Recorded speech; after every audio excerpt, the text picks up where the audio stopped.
श्रीगुरुभ्यो नमः। हरि ओम। शुक्लांबरधरं विष्णुं शशिवर्णं चतुर्भुजं प्रसन्नवदनं ध्यायेत् सर्वविघ्नोपशान्तये। योऽन्तः प्रविश्य मम वाचमिमां प्रसुप्तां सञ्जीवयत् अखिलशक्तिधरस्वधाम्ना अन्यांश्च हस्ताचरणश्रवणत्वगादीन् प्राणान्नमो भगवते पुरुषाय तुभ्यम्।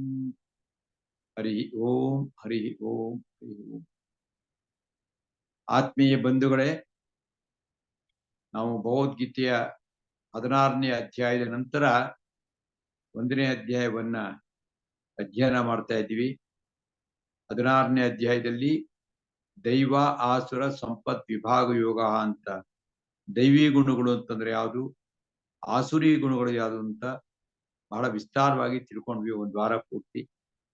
ಅದಾದ ನಂತರ ಈಗ 1ನೇ ಅಧ್ಯಾಯಕ್ಕೆ ಬಂದಿದ್ದೇವೆ. 1ನೇ ಅಧ್ಯಾಯ ಒಂದು ಪೀಠಿಕೆ ಇದೆ. ಇದರಲ್ಲಿ ಹೆಚ್ಚು ತಾತ್ವಿಕವಂತ ಸಂಗತಿಗಳು ನಮಗೆ ಸಿಗೋದಿಲ್ಲ. ಇಲ್ಲಿ ಬಂದಿರತಕ್ಕಂಥದ್ದು ಪೀಠಿಕೆ ಅಂದ್ರೆ ಗೊತ್ತಾದ್ರೆ ಮುನ್ನುಡಿ ಇರ್ತಾರಲ್ಲ ಆ ತರ ಇದೆ. ಹಂಗಾಗಿ ನಾನು ವಿಶೇಷವಾಗಿ ಇದನ್ನ ಎಕ್ಸ್ಪ್ಲೈನ್ ಮಾಡಿಕೊಂಡು ಏನು ಹೇಳ್ತಿಲ್ಲ. ಆದಷ್ಟು ಬೇಗ ಮುಗಿಸಿ ಬರೀ ತತ್ವಗಳು ಇರತಕ್ಕಂಥ ಅನೇಕ ತತ್ವಗಳು ಜೀವನಕ್ಕೆ ಬೇಕಾಗಿರುವಂತ, ಜೀವನಕ್ಕೆ ಅಂತಂದ್ರೆ ಒಂದ್ಸಲಿ ಕೇಳ್ಬಿಟ್ರೆ ಆಯ್ತು ಅಂತ ಅನ್ನೋಂಥದ್ದಲ್ಲ, ಪ್ರತಿನಿತ್ಯ ಕೇಳ್ತಾ ಇದ್ರು ಕೂಡ ಇನ್ನೂ ಉಳ್ಕೊಳ್ತಕ್ಕಂಥ ಅಂತಹ ಒಂದು ವಿಚಾರಗಳನ್ನ 2ನೇ ಅಧ್ಯಾಯದಿಂದ ನಾವು ಕೇಳೋರಿದ್ದೀವಿ. ಸೊ ಇದು 1ನೇ ಅಧ್ಯಾಯ ಮುಗಿಸಿ 2ನೇ ಅಧ್ಯಾಯಕ್ಕೆ ಹೋದಾಗ ಅನೇಕ ದೊಡ್ಡ ದೊಡ್ಡ ತತ್ವಗಳು ನಮಗೆ ಪರಿಚಯ ಆಗುತ್ತೆ. ಅದಕ್ಕೆ ಮುಂಚೆ ಇದೊಂದು ಮನಃಶಾಸ್ತ್ರಕ್ಕೆ ಸಂಬಂಧಪಟ್ಟಂತದ್ದು ಇಡೀ ಭಗವದ್ಗೀತೆ. ಅದರಲ್ಲೂ ಕೂಡ 1ನೇ ಅಧ್ಯಾಯದಲ್ಲಿ ಏನಪ್ಪಾ ಅಂತಂದ್ರೆ ಇಬ್ಬರು ಬಗ್ಗೆ, ಒಂದು ದುರ್ಯೋಧನ, ಧೃತರಾಷ್ಟ್ರ, ಸಂಜಯ, ದುರ್ಯೋಧನ ಮತ್ತು ಅರ್ಜುನ, ಇಷ್ಟೂ ಜನದ್ದು ಮಾನಸಿಕ ಸ್ಥಿತಿ ವರ್ಣನೆ ಅಂದ್ರೆ ಆಂತರಿಕವಾಗಿರುತ್ತೆ. ಮೇಲ್ನೋಟಕ್ಕೆ ಏನು ಹೇಳಿಲ್ಲ. ದುರ್ಯೋಧನನ ಬಗ್ಗೆ ಎಲ್ಲ ಕೇಳಿದ್ವಿ ನಿನ್ನೆ ದಿವಸ. ಅವನಲ್ಲಿ ಇರತಕ್ಕಂತ ಮಾನಸಿಕತೆ ಏನಪ್ಪಾ ಅಂತಂದ್ರೆ ಇಡೀ ಜಗತ್ ನಂದಾಗ್ಬೇಕು, ನಾನು ಹೇಳ್ದಂಗೆ ಎಲ್ರು ಕೇಳಬೇಕು, ಆ ರೀತಿ ಸ್ವಭಾವ ಅಂದ್ರೆ ಆಸುರಿ ಸ್ವಭಾವ ಅವಂದು ಮಾನಸಿಕತೆ. ಇನ್ನು ಮುಂದೆ ಅರ್ಜುನಂದು ಬರುತ್ತೆ ಅವಂದು ಇನ್ನೊಂಥರ ಮಾನಸಿಕತೆ. ಇದೆರಡಕ್ಕೂ ಕೂಡ ಕೃಷ್ಣ ವಿಸ್ತಾರವಾಗಿ ಉತ್ತರ ಕೊಡ್ತಾನೆ. ಅದು ನಮ್ಮೆಲ್ಲರ ಜೀವನಕ್ಕೂ ಬಹಳ ಅನುಕೂಲ ಆಗತಕ್ಕಂಥದ್ದು.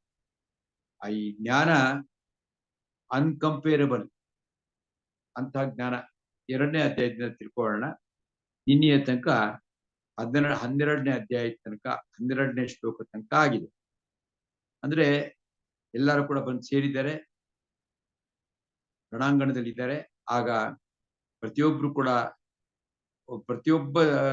ವಿಶೇಷವಾಗಿ ರಥ ಇರ್ತಕ್ಕಂಥವ್ರು ಅವ್ರ ಹತ್ರೆಲ್ಲ ಶಂಕ ಇರ್ತಾ ಇದ್ರು. ಮತ್ತು ಈ ರಣಾಂಗಣದಲ್ಲಿ ಹೆಂಗೆ ಅಂದ್ರೆ, ರಣಾಂಗಣ ಅಂದ್ರೆ ಯುದ್ಧರಂಗದಲ್ಲಿ ಒಂದಿಷ್ಟು ಜನ ಇರ್ತಾವ. ಅವ್ರಿಗೆ ವಾದ್ಯಗಳನ್ನು ಬಾರಿಸೋದೇ ಅದೇ ಒಂದು ಕೆಲಸ ಅವ್ರಿಗೆ. ಯಾಕಂದ್ರೆ ಹೋರಾಟ ಅಲ್ವಾ, ಜೀವ ಕೊಟ್ಟು ಹೋರಾಟ ಮಾಡ್ತಕ್ಕಂಥದ್ದು. ಅದಕ್ಕೆ ಸ್ಫೂರ್ತಿ, ಒಂದು ಉತ್ಸಾಹ ಬರ್ತಕ್ಕಂಥದ್ದು. ಸೊ ಅದು ನಿನ್ನೆ ಕೇಳ್ತಿ. ತತಃ ಶಂಕಾಶ್ಚ ಬೇರ್ಯಶ್ಚ ಪಣವಾನಕ ಗೋಂಕಾಹ ಸಹಸೈವಾಭ್ಯಹನ್ಯಂತ ಸಶಬ್ದ ತುಮುಳೋಬಹುದು. ಇಡೀ ಆಕಾಶದಲ್ಲಿ ಶಬ್ದದಿಂದ ತುಮುಲ ಉಂಟಾಗೋಯ್ತು ಅಂತ. ತುಮುಲ ಅಂದ್ರೆ ಒಂಥರ ತುಂಬಾ ಉತ್ಸಾಹದ ಭಯಾನಕವಾದಂತ ವಾತಾವರಣ. ತುಮುಲ ಅಂದ್ರೆ ಶಬ್ದ. ಜೋರಾಗಿ ಎಲ್ಲಾ ಕೂಡ ಒಟ್ಟಿಗೆ ನಗಾರಿ ಅಂತೆ, ಅದರಲ್ಲಿ ಬೇರೆ ಬೇರೆ ಹೆಸರೆಲ್ಲ ಇದೆ. ಪಣವ ಅಂತಿದೆ, ಆನಕ ಅಂತಿರುತ್ತೆ, ಗೋಮುಖ ಅಂತ ಇದೆ. ಎಲ್ಲ ಬೇರೆ ಬೇರೆ ತರ ಡ್ರಮ್ಸ್, ಸೈಡ್ ಡ್ರಮ್ಮು, ದೊಡ್ಡ ಡ್ರಮ್ಮು ಅದೆಲ್ಲ ಇರುತ್ತೆ. ಎಲ್ಲ ಬಾರ್ಸಕ್ ಶುರು ಆಯ್ತು ಅಂತ ನಿನ್ನೆ ಕೇಳಿದ್ವಿ. ಇಲ್ಲ, ನಿನ್ನೆ 12ನೇ ಶ್ಲೋಕ ಆಗಿತ್ತಲ್ವಾ. ತಸ್ಯ ಸಂಜನೆಯನ್ನು ನರಸಿಂಹ ಕ್ರೂರ, ಎಲ್ಲರಲ್ಲೂ ಕೂಡ ಉತ್ಸಾಹ ಪಡಿಸಕ್ಕೋಸ್ಕರವೇ ಭೀಷ್ಮ ಪಿತಾಮಹರು ಕೂಡ ಶಂಕೋದ್ಘೋಷ ಮಾಡಿದ್ರು. ಸಿಂಹನಾದ ಮೆನ್ನುದ್ಯೋಚ್ಚೈ ಶಂಕಂ ದತ್ತೋ ಪ್ರತಾಪವಾನ್ ಅಲ್ಲಿ ತನಕ ಕೇಳಿದ್ವಿ. ಇವತ್ತಿಂದ 13ನೇ ಶ್ಲೋಕ. ತತಃ ಶಂಕಾಹ. ನೋಡಿ, ಪ್ರತಿ ಶ್ಲೋಕದಲ್ಲೂ ಬರತಕ್ಕಂತ ಕೆಲವು ಸಾಮಾನ್ಯ ಅಕ್ಷರಗಳು, ಅದಕ್ಕೆ ಅರ್ಥ ಉಂಟು. ಅದನ್ನ ನೋಟ್ ಮಾಡ್ಕೊಳ್ಳಿ, ಮರಿಬೇಡಿ. ಅದು ಚ ಅಂದ್ರೆ ಮತ್ತು ಅಂತ. ತತಃ ಶಂಕಾಹ ಚ ಬೇರ್ಯ ಚ ಪಣವ ಆನಕ ಗೋಮುಖಾಹ ಸಹಸೈ ಸಹಸೈವಾಭ್ಯ ಸಹಸಾ ಏವ ಅಂತದ್ದು ಅಭ್ಯ ಅನ್ಯಂತ ಸಹ ಶಬ್ದ ತುಮುಲ ಅಭವತ್ ಅಭವತ್ ಅಂದ್ರೆ ಆಯ್ತು.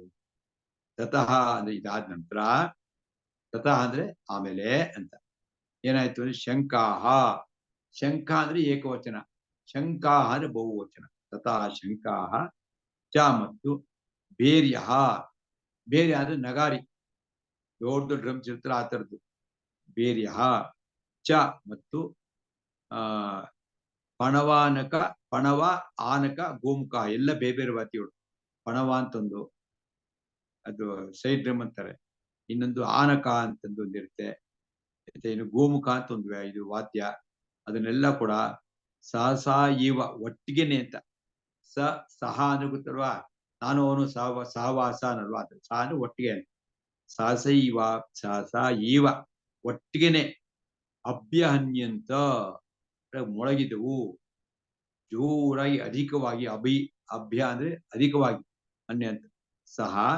ಶಬ್ದ ಈ ಎಲ್ಲಾ ಶಬ್ದಗಳು ಶಂಕ ಓದ್ತಿದ್ದಾರೆ ಎಲ್ಲರೂ ಕೂಡ ಇದರ ಬಾರಿಸ್ತಾ ಇದ್ದಾರೆ ವಾದಿಗಳು ಇಡೀ ಆಕಾಶದಲ್ಲಿ ತುಮುಲಹ ಅಭವತು ಭಯಂಕರವಾದ ಶಬ್ದ ಉಂಟಾಯಿತು. ಶ್ಲೋಕ ಓದ್ತೀನಿ ನೋಡ್ಕೊಳ್ಳಿ. ತತಃಶಂಖಾಶ್ಚ ಭೇರ್ಯಶ್ಚ ಪಣವಾನಕ ಗೋಮುಖಾಃ ಸಹಸೈವಾಭ್ಯಹನ್ಯಂತ ಸಶಬ್ದಸ್ತುಮುಲೋ ಅಭವತ್ ತುಮುಲೋ ಭವತು ಅದು ಎಸ್ ಅಂತ ಹಾಕಿರ್ತಾರೆ ಅದೇ ಎಳೆದ್ಬಿಟ್ಟು ಹೇಳ್ಬೇಕು ಅಂತ ತುಮುಲೋ ಭವತು ಅಂತ ಅಂದ್ರೆ ತುಮುಲಹ ಅಭವತ್ ಅಂತ ಅಭವತ್ ಅಂದ್ರೆ ಆಯಿತು ಅಂತ 14ನೇ ಶ್ಲೋಕ ತತಶ್ವೇತೈರ್ಹಯೈರ್ಯುಕ್ತೇ ಇನ್ನು ಈಗ ಮುಂಚೆನೆ ಹೇಳ್ಬಿಡ್ತೀವಿ ಎಲ್ಲಾ ಶ್ಲೋಕಗಳದ್ದು ಏನು ಸ್ವಾರಸ್ಯ ಅರ್ಥ ಏನಪ್ಪಾ ಅಂತಂದ್ರೆ ಎಲ್ಲರ ಹತ್ರಕ್ಕೂ ಶಂಕ ಇರ್ತಾ ಇತ್ತು. ಶಂಕ ಆದ್ರೆ ಅದು ಶಂಕೋದ್ಘೋಷ ಆಯ್ತು ಅಂದ್ರೆ ತುಂಬಾ ದೂರಕ್ಕೆ ಕೇಳಿಸುತ್ತೆ ಶಂಕ ಆ ಶಂಕ ಇಟ್ಕೊಂಡಿರೋರು ಎಲ್ಲ ಹೋರಾಟಗಾರರು ಸೊ ಎಲ್ಲರೂ ಕೂಡ ತಮ್ಮ ತಮ್ಮ ಶಂಕಗಳನ್ನು ಶುರು ಮಾಡಿದ್ರು. ಅದ್ರಲ್ಲಿ ವಿಶೇಷ ಏನಂತಂದ್ರೆ ಧರ್ಮರಾಯ ನಕುಲ ಸಹದೇವ ಕೃಷ್ಣ ಅರ್ಜುನ ಭೀಮ ಅವರೆಲ್ಲರ ಶಂಕಕ್ಕೂ ಒಂದು ಹೆಸರು ಉಂಟು. ಹೇಗೆ ಅರ್ಜುನನ್ಗೆ ಅವನ ಗಾಂಡೀವಕ್ಕೆ ಹೆಸರೇನು ಅವನ ಗಾಂಡೀವಕ್ಕೆ ಒಂದು ಹೆಸರು ಶಂಕಕ್ಕೊಂದು ಹೆಸರು ಹಾಗೆ ಧರ್ಮರಾಯನಿಗೂ ಒಬ್ಬೊಬ್ಬದಕ್ಕೂ ಒಂದೊಂದಕ್ಕೆ ಹೆಸರಿರ್ತಿತ್ತು ಆ ಹೆಸರಿನಲ್ಲೇ ಹೇಳ್ತಾರೆ. ಅದರಿಂದ ಇದಕ್ಕೆ ಇನ್ನೊಂದು ವಿಶೇಷವಂತ ನಾನು ವ್ಯಾಖ್ಯಾನದ ಅವಶ್ಯಕತೆ ಇಲ್ಲ ಅಂತ ಹೇಳಿ ನಾನು ಸ್ವಲ್ಪ ಬೇಗ ಮುಗಿಸ್ತಾ ಇದ್ದೀನಿ ಅಷ್ಟೇ. ಜನಗಳಿಗೆ ಆಸಕ್ತಿ ಹೋಗಬಾರ್ದು ಅನ್ನೋಕ್ಕೋಸ್ಕರ 16ನೇ ಅಧ್ಯಾಯ ಮಾಡಿ ತುಂಬಾ ಇದೆ. ಆದ್ರೆ ಇದೆಲ್ಲ ಕೊಡೋದು ಮುನ್ನುಡಿ ಇದು ತಿಳ್ಕೊಳ್ಳೇಬೇಕು ನಾವು. ಒಂದು 10-12 ಶ್ಲೋಕಗಳಲ್ಲೇ ಬರೀ ಹೆಸರುಗಳೆಲ್ಲ ಹೇಳ್ತಾರೆ ತಿಳ್ಕೊಳ್ಳೋಣ. ಹಂಗು ವಿಸ್ತಾರವಾಗಿ ಒಂದೊಂದು ಶಂಕಕ್ಕೆ ಯಾಕಂತ ಹೆಸರಿದೆ ಅಂತ ಇದೆ. ಆದ್ರೆ ಅದೆಲ್ಲ ತುಂಬಾ ದೊಡ್ಡ ವಿಸ್ತೃತವಾಗಿರ್ತಕ್ಕಂಥದ್ದು. ನಾವೆಲ್ಲ ಕೂಡ ಅದನ್ನ ಒಂದ್ಸಲಿ ಬೇಸಿಕ್ ಆಗಿ ತಿಳ್ಕೊಂಡ್ಮೇಲೆ ಅಧ್ಯಯನ ಮಾಡಿ ತಿಳ್ಕೊಳ್ಬೇಕು. 14ನೇ ಶ್ಲೋಕ ತತಶ್ವೇತೈರ್ಹಯೈರ್ಯುಕ್ತೇ ಮಹತಿ ಸ್ಕಂದನೆ ಸ್ಥಿತೌ ಮಹತಿ ಸ್ಯಂದನೆ ಸ್ಥಿತೌ ಮಾಧವಃ ಪಾಂಡವಶ್ಚೈವ ದಿವ್ಯೌ ಶಂಕೌ ಪ್ರದದ್ಮತುಃ ತತಃ ತಿರ್ಗಾ ಇಲ್ಲೂ ಬಂದ್ರಿ ತತಃ ಅಂದ್ರೆ ಇದಾದ ನಂತರದಲ್ಲಿ ಶ್ವೇತೈಹಿ ಹಯೈಹಿ ಯುಕ್ತಃ ಶ್ವೇತ ಅಂದ್ರೆ ಏನು ಕನ್ನಡದಲ್ಲೂ ಇದೆ ಶಬ್ದ ಅಲ್ವಾ ಬಿಳಿ ಅಂತ ಅರ್ಥ. ಬಿಳಿಯ ಬಣ್ಣದ ಹಯ ಅಂದ್ರೆ ಕುದುರೆ ಅಂತ ಹಯವದನ ಭಗವಂತನ ಒಂದು ಅವತಾರ ಹಯವದನ ಹಯ ಅಂದ್ರೆ ಕುದುರೆ ಯುಕ್ತೆ ಏನು ಕೂಡಿಕೊಂಡು ಬಿಳಿ ಬಣ್ಣದ ಕುದುರೆಯಲ್ಲಿ ಕುಳಿತಂತ ಆ ಬಿಳಿ ಬಣ್ಣದ ಕುದುರೆಯನ್ನು ರಥಕ್ಕೆ ಕಟ್ಟದಂತ ಮಹತಿ ಸ್ಯಂದನೆ ಸ್ಥಿತವು ಮಹತಿ ಅಂದ್ರೆ ಮಾತ್ರವಾದಂತ ಸ್ಯಂದನೆ ಅಂದ್ರೆ ರಥ ಆ ಸ್ಥಿತವು ಅಂದ್ರೆ ಅಲ್ಲಿ ಸ್ಥಿತನಾಗಿದ್ದ ಅಂದ್ರೆ ಇದ್ದ ಅಂತ ಕುಳಿತಿದ್ದ ಒಂದು ಉತ್ತಮವಾದಂತ ಬಿಳಿ ಕುದುರೆ ಕಟ್ಟದಂತ ರಥದಲ್ಲಿ ಕುಳಿತಂತ ಕೃಷ್ಣನು ಕುಳಿತಿದ್ದಂತ ಮಾಧವ ಮಾಧವ ಅಂತಂದ್ರೆ ಕೃಷ್ಣ. ಯಾಕೆ ಮಾಧವ ಅಂತ ಹೆಸರು ಅಂತಂದ್ರೆ ಮಾಧವ ಮಾ ಅಂತಂದ್ರೆ ಏನು ತಾಯಿ ಅಂತ ಅಂದ್ರೆ ಲಕ್ಷ್ಮೀದೇವಿ ಧವ ಅಂದ್ರೆ ಗಂಡ.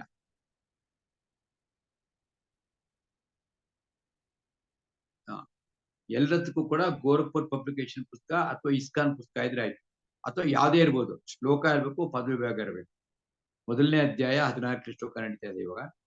ತತಃ ಶ್ವೇತೈ ಹಯೈ ಯುಕ್ತೆ ಮಾತಿ ಸ್ಯಂದನೆ ಸ್ಥಿತವು ಅಂದ್ರೆ ಒಳ್ಳೆ ಉತ್ತಮ ಅಂತ ತಿಳ್ಕೊಳ್ತಂತ ಮಾಧವ ಅಂತಂದ್ರೆ ಕೃಷ್ಣನು. ಒಂದೊಂದು ಬಂದಾಗಲೂ ಕೂಡ ಆ ವಿಭಜನೆ ತಿಳ್ಕೊ ಮಾಧವ. ಮಾಧವ ಅಂತಂದ್ರೆ ಮಾ ಅಂದ್ರೆ ಲಕ್ಷ್ಮಿ, ಧವ ಅಂದ್ರೆ ಗಂಡ ಅಂದ್ರೆ ಕೃಷ್ಣನು. ಚ ಮತ್ತು ಪಾಂಡವ, ಪಾಂಡವ ಅಂದ್ರೆ ಅರ್ಜುನ. ಯಾಕೆ ಪಾಂಡವ ಅಂದ್ರೆ ಪಾಂಡು ಪುತ್ರ ಅವನು. ಏವ ಅವನು ಕೂಡ ಅಂತ. ದಿವ್ಯೋ ಶಂಕೌ ಪ್ರದತ್ಮತು ಅಲೌಕಿಕವಾದಂತ ದಿವ್ಯವಾದಂತ ಶಂಕೌ. ಶಂಕೌ ಅಂದ್ರೇನು? ಶಂಕ ಅಂದ್ರೆ ಶಂಕ. ಶಂಕೌ ಯಾಕೆ ಅಂತಂದ್ರೆ ಇದು ದ್ವಿವಚನ. ಇವರಿಬ್ಬರಿದಾರಲ್ಲ ಕನ್ನಡದಲ್ಲಿ ಏಕವಚನ ಬಹುವಚನ ಅಂತ ಎರಡೇ ಇರುವಂತ. ಒಬ್ಬ, ಒಬ್ಬರು ಅಥವಾ ಒಬ್ಬ, ಅನೇಕರು, ಏಕವಚನ ಬಹುವಚನ. ಸಂಸ್ಕೃತ ಹಂಗಲ್ಲ, ಒಬ್ಬರು, ಇಬ್ಬರು, ಇಬ್ಬರಿಗಿಂತ ಜಾಸ್ತಿ ಇದ್ರೆ ಬಹುವಚನ ಅಂತ ಕರೀತಾರೆ.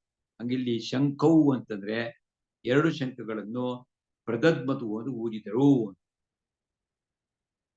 ಬರೀ ಸಂಸ್ಕೃತದಲ್ಲೇ ಓದ್ತಿ ನೋಡಿ ನಿಮ್ಗೆ ಅರ್ಥವಾಗುತ್ತೆ. ತತಃ ಶ್ವೇತೈ ಹಯೈ ಯುಕ್ತೆ ಮಾತಿ ಸ್ಯಂದನೆ ಸ್ಥಿತವು ಮಾಧವ ಚ ಪಾಂಡವ ಚ ಅಂದ್ರೆ ಮತ್ತು ಈವ ದಿವ್ಯೋ ಶಂಕವು ಪ್ರದತ್ಮತು. ಇನ್ನು ಶ್ಲೋಕ ಓದ್ಬಿಡ್ತೀನಿ. ತತ ಶ್ವೇತೈರ್ಹಯೈರ್ಯುಕ್ತೆ ಮಾತಿ ಸ್ಯಂದನೆ ಸ್ಥಿತವು ಮಾಧವ ಪಾಂಡವಶ್ಚೈವ ಅಂದ್ರೆ ಪಾಂಡವ ಚ ಏವ ಪಾಂಡವನೂ ಕೂಡ ಅಂತ.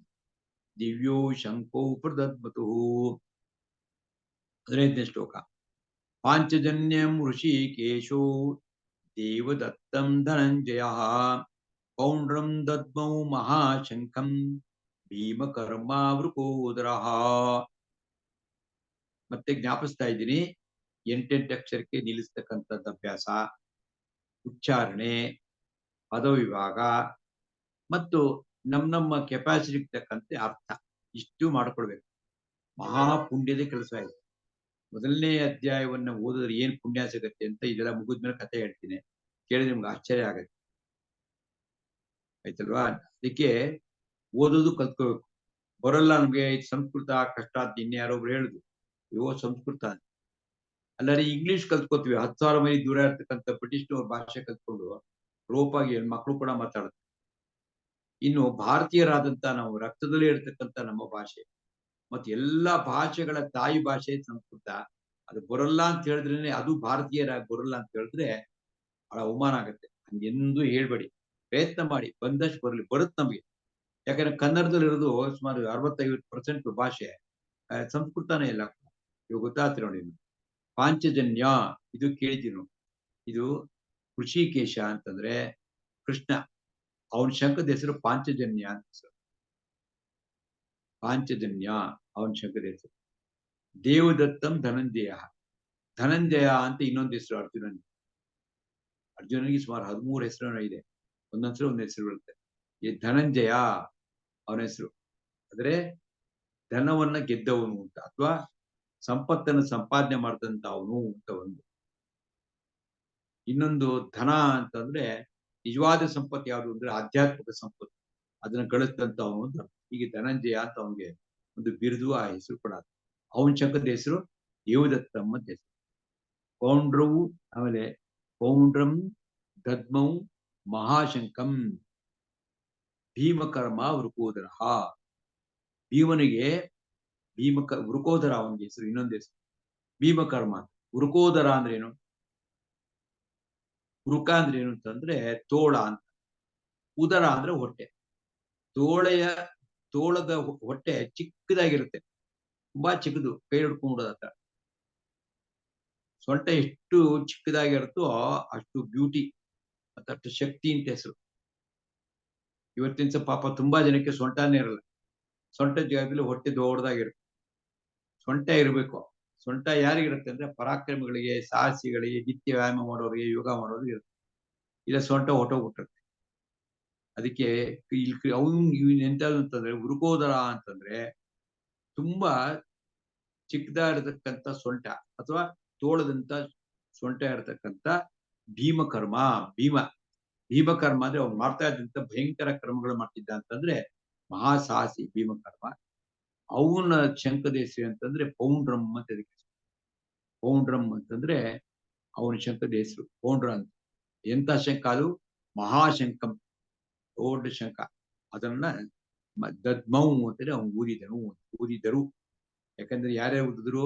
ಕೃಷ್ಣ, ಅರ್ಜುನ ಮತ್ತು ಭೀಮ, ಇವರಿಷ್ಟು ಜನ ಶಂಖೋದ್ಘೋಷವನ್ನ ಮಾಡಿದ್ರು.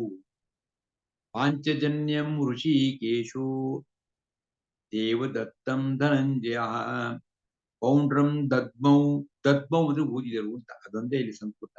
ಮಹಾಶಂಕಂ ಭೀಮಕರ್ಮ ವೃಕೋದರ. 16ನೇ ಶ್ಲೋಕ. ಅನಂತ ವಿಜಯಂ ರಾಜ ಕುಂತಿ ಪುತ್ರೋ ಯುಧಿಷ್ಠಿರ ನಕುಲ ಸಹದೇವಶ್ಚ ಸುಘೋಷ ಮಣಿಪುಷ್ಪಕೌ. ಕುಂತಿ ಪುತ್ರ ಯುಧಿಷ್ಠಿರ, ಕುಂತಿಯ ಮಗನಾದಂತ ಯುಧಿಷ್ಠಿರ ಅಂದ್ರೆ ಧರ್ಮರಾಯ ಇನ್ನೊಂದು ಹೆಸರು ಯುಧಿಷ್ಠಿರ ಅಂತ. ಅವನು ಅನಂತ ವಿಜಯ ಅಂತ ಅವನು ಶಂಖದ ಹೆಸರು. ಅನಂತ ವಿಜಯಂ ರಾಜ ಕುಂತಿ ಪುತ್ರ ಯುಧಿಷ್ಠಿರ, ರಾಜನಾಗಿರ್ತಕ್ಕಂಥ ಕುಂತಿ ಪುತ್ರ ಯುಧಿಷ್ಠಿರ ಅನಂತ ವಿಜಯ ಅಂತಕ್ಕಂಥ ಶಂಖವನ್ನು ಉತ್ತಾನೆ. ಆಮೇಲೆ ನಕುಲ ಸಹದೇವ ಚ, ನಕುಲ ಮತ್ತು ಸಹದೇವರು ಕೂಡ ಅವ್ರತ ಇದ್ದಂತ ಸುಘೋಷ ಅಂತದ್ದು ನಕುಲನ ಶಂಖದ ಹೆಸರು. ಮಣಿಪುಷ್ಪಕ ಅನ್ನತಕ್ಕಂಥದ್ದು ಸಹದೇವನ ಶಂಖದ ಹೆಸರು. ಅವರುಗಳು ಊದಿದ್ರು. ಇಷ್ಟ ಅರ್ಥ ಸಾಕು ಇದಕ್ಕೆ. ಯಾಕೆ ಒಂದೊಂದಕ್ಕೆ ವಿವರಣೆ ಮಾಡ್ತಾವ್ರೆ, ತುಂಬಾ ದೊಡ್ಡದಾಗುತ್ತೆ. ಇಷ್ಟು ತಿಳ್ಕೊಂಡ್ರು ಸಾಕು. ಅನಂತ ವಿಜಯಂ ರಾಜ ಕುಂತಿ ಪುತ್ರೋ ಯುಧಿಷ್ಠಿರ ನಕುಲ ಸಹದೇವಶ್ಚ ಸುಘೋಷ ಮಣಿಪುಷ್ಪಕೌ.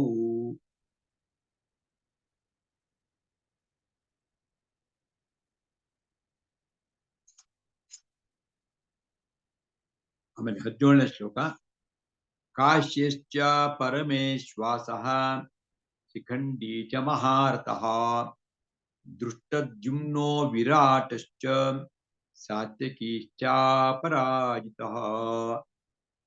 ಕಾಶ್ಯಶ್ಚ ಪರಮೇಶ್ವಾಸಃ.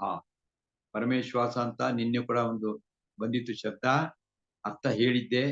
ಪರಮೇಶ್ವಾಸ ಅಂತಂದ್ರೆ ತುಂಬಾ ಒಳ್ಳೆಯ ಧನುಸ್ಸನ್ನು ಇಟ್ಕೊಂಡಿರ್ತಕ್ಕಂಥವ್ರು, ಅಂದ್ರೆ ಬಿಲ್ಲು. ಅದನ್ನ ಯಾರು ಅಂದ್ರೆ ಕಾಶ್ಯ ಅಂತಂದ್ರೆ ಕಾಶಿಯ ರಾಜ. ಕಾಶಿ ರಾಜ ಕೂಡ ಒಳ್ಳೆಯ, ಎಲ್ಲ ಒಬ್ಬರಿಗಿಂತ ಮಹಾಪರಾಕ್ರಮಿ ರಾಜರುಗಳೇ ಹೋರಾಟಕ್ಕೆ ಬಂದಿರ್ತಾರೆ.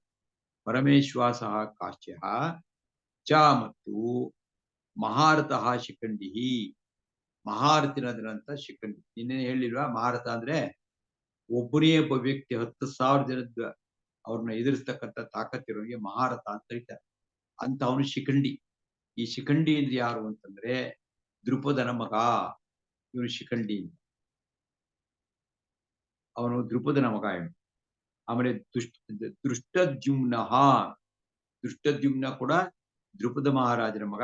ಇವನು ಪಾಂಡವರ ಸೇನಾಧಿಪತಿ ದೃಷ್ಟದ್ಯುಮ್ನ. ವಿರಾಟಶ್ಚ, ವಿರಾಟ ಚ ಮತ್ತು ವಿರಾಟ್ ರಾಜ. ಯಾರು ವಿರಾಟ್ ರಾಜ? ನಾವೆಲ್ಲ ಕೇಳಿದ್ವಿ, ಪಾಂಡವರು ತಮ್ಮ ಅಜ್ಞಾತವಾಸನ ಎಲ್ಲಿ ಕಳೆದ್ರು ಅಲ್ಲಿನೇ ರಾಜ ವಿರಾಟ ರಾಜ. ವಿರಾಟಶ್ಚ ಸಾತ್ಯಕೀಶ್ಚ, ಸಾತ್ಯಕಿ ಅಂತಕ್ಕಂಥವನು. ಸಾತ್ಯಕಿ ಅಂತಂದ್ರೆ ಇವನು ಒಬ್ಬ ಕೃಷ್ಣನ ಸಂಬಂಧಿಕ, ಮಹಾಪರಾಕ್ರಮಿ. ಅವನೆಂತವನು ಅಂದ್ರೆ ಅಪರಾಜಿತ. ಸಾತ್ಯಕಿ ಚ ಅಪರಾಜಿತ. ಪರಾಜಿತ ಅಂತೇನು? ಪರರಿಂದ ಜಿತ, ಗೆಲ್ಲಲ್ಪಟ್ಟವನು. ಅಂದ್ರೆ ಸೋತೋದವರಿಗೆ ಪರಾಜಿತ ಅಂತ. ಅಪರಾಜಿತ ಅಂತಂದ್ರೆ ಯಾರು ಅವನು ಸೋಲ್ಸಕ್ಕೆ ಆಗ್ತಾ ಇರಲ್ಲ ಅಂತ ಮಹಾಪರಾಕ್ರಮಿ, ಅಜೇಯ ಅಂತ. ಅಪರಾಜಿತ ಅಂದ್ರೆ ಅಪರಾಜಿತ ಸಾತ್ವಿಕಿ.